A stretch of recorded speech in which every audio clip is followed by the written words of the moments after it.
আপনাদের যাদের ফোনের ব্যাকশেল ফেটে গেছে বা ব্যাকশেল নষ্ট হয়ে গেছে তাদের জন্য এই ভিডিওটি। আজকে আমরা 12 প্রো ম্যাক্সের ব্যাকশেল চেঞ্জ করব। আপনাদের যে কোনো মডেলের যে কোনো ব্র্যান্ডের ফোনের ব্যাকশেল চেঞ্জ করতে হলে আপনারা আমাদের পটুয়াখালী মোবাইল হসপিটালে যোগাযোগ করতে পারেন।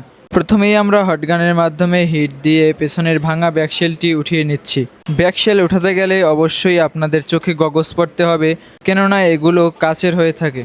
কোনোভাবে যদি এই ভাঙা গ্লাসের টুকরোগুলো আপনাদের চোখে আঘাত করে তাহলে আপনার চোখের অনেক বড় ক্ষতি হতে পারে, তাই অবশ্যই সাবধানতা অবলম্বন করা জরুরি। ব্যাকশেলটি তুলে ফেলার পর আমরা থেকে যাওয়া ছোট ছোট টুকরোগুলো পরিষ্কার করে নিচ্ছি। আগে লেগে থাকা আঠাগুলো পরিষ্কার করে নিতে হবে, কেননা পরবর্তীতে আমরা নতুন ব্যাকশেল লাগাবো।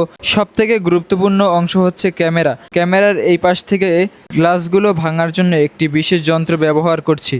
খেয়াল রাখতে হবে ক্যামেরার এই সাইডটিতে যেন কোনোভাবে আঘাত না লাগে কিংবা অন্য কোনোভাবে স্ক্র্যাচ না পড়ে। আপনার শখের ফোনটির যে কোনো সার্ভিসের জন্য একজন দক্ষ টেকনিশিয়ান খুঁজে নেবেন। এবারে আমরা আঠা লাগিয়ে নিচ্ছি। আঠা লাগানোর পরে ব্যাকশেলটি লাগিয়ে দিলাম। আপনারা দেখতেই পাচ্ছেন কি সুন্দর ফিনিশিং হয়েছে, একদম বুঝতেই পারবেন না এটা নতুন ব্যাকশেল লাগানো কিনা।